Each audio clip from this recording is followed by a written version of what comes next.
நம்ம இன்றைக்கி பார்க்க போவது இந்த தீப்பெட்டியை பற்றி. இந்த தீப்பெட்டி எப்படி உருவாகுது அப்படிங்கிறத இன்றைக்கி நம்ம தெளிவாக பார்ப்போம். வாங்க. இந்த தீக்குச்சி உருவாகுத விதத்தை பற்றி நான் உங்களுக்கு தெளிவாக சொல்லிக்கிறேன். இந்த தீக்குச்சிலே ரெண்டு விதமான மரங்கள் இந்த தீக்குச்சியில் செய்கிறாங்க. ஒன்று ரப்பர் மரத்தில் இந்த குச்சி செய்வது வழக்கம். அந்த மரத்தில் குச்சி செய்தால் இந்த மாதிரி தீ நம்ம தீப்பெட்டியை பற்ற வைக்கும்போது அது நின்று எரியும், ரொம்ப நேரம் எரியும். அது ஒன்று. இன்னொன்று அல்பீசா மரம் சொல்லி ஒரு மரம். அது கட்டிங் பண்ணுறதுக்கு ஈஸியாக இருக்கும். அதில் தீக்குச்சி செய்கிறாங்க. அதில் பற்ற வச்சா அது எரியும். தீக்குச்சி சர்றன்னு வந்துடும், சீக்கிரம் எரிஞ்சு முடிஞ்சிடும். அது அல்பீசியாவுடைய அந்த மரத்தினுடைய தன்மை, அந்த குச்சியினுடைய தன்மை அதுதான்.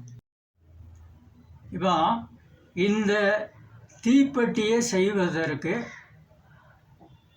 2000க்கு மேலே ஆண்களும் பெண்களும் வேலை செஞ்சு இந்த தீப்பெட்டியை அவங்க செஞ்சு வெளியே அனுப்புகிறாங்க. அதை ஓனர் எடுத்துகிட்டு போய் சேல்ஸ் பண்ணுறாரு. இந்த தீப்பெட்டியால் பல குடும்பங்கள் வாழ்ந்தாங்க. இப்போ இல்லை. ஏன்னா இந்த தீப்பெட்டியை செய்கிறதுக்கு இன்றைக்கி மிஷின் வந்துடுச்சு. ஏகப்பட்ட மிஷினை தீப்பெட்டி உரிமையாளர் கொண்டு வச்சுட்டாங்க.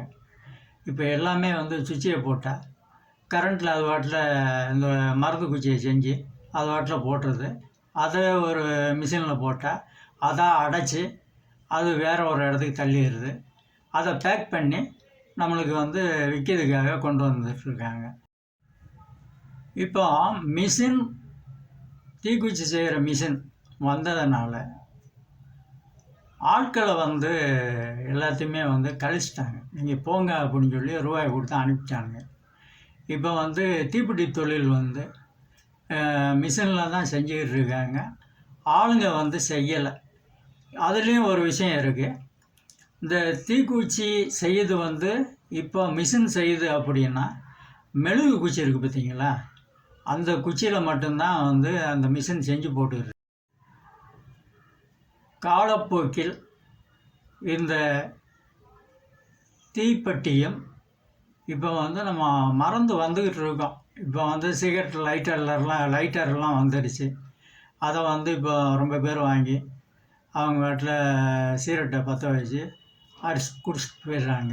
இந்த தீப்பெட்டியை இப்போ யாரும் வாங்குறதில்லை. பெரிய பெரிய பணக்காரங்க வீட்டிலலாம் அப்படின்னா பார்த்தீங்கன்னா, ஸ்டவ் ஆன் பண்ணாலே போதும், அதான் தீப்பிடிச்சிக்கிறோம். அந்த மாதிரி சிஸ்டமும் இப்போ வந்துடுச்சு. முந்தி நார்மலான குடும்பங்கள் இந்த தீப்பெட்டியை வாங்கி பற்ற வச்சு சமையல் பண்ணி சாப்பிடுவாங்க. அப்படி ஒரு காலங்கள்லாம் போய் இன்றைக்கி இந்த தீப்பெட்டியை நம்ம மறந்து கொஞ்சம் கொஞ்சமாக வந்துக்கிட்டு இருக்கோம். இதுதான் உண்மை.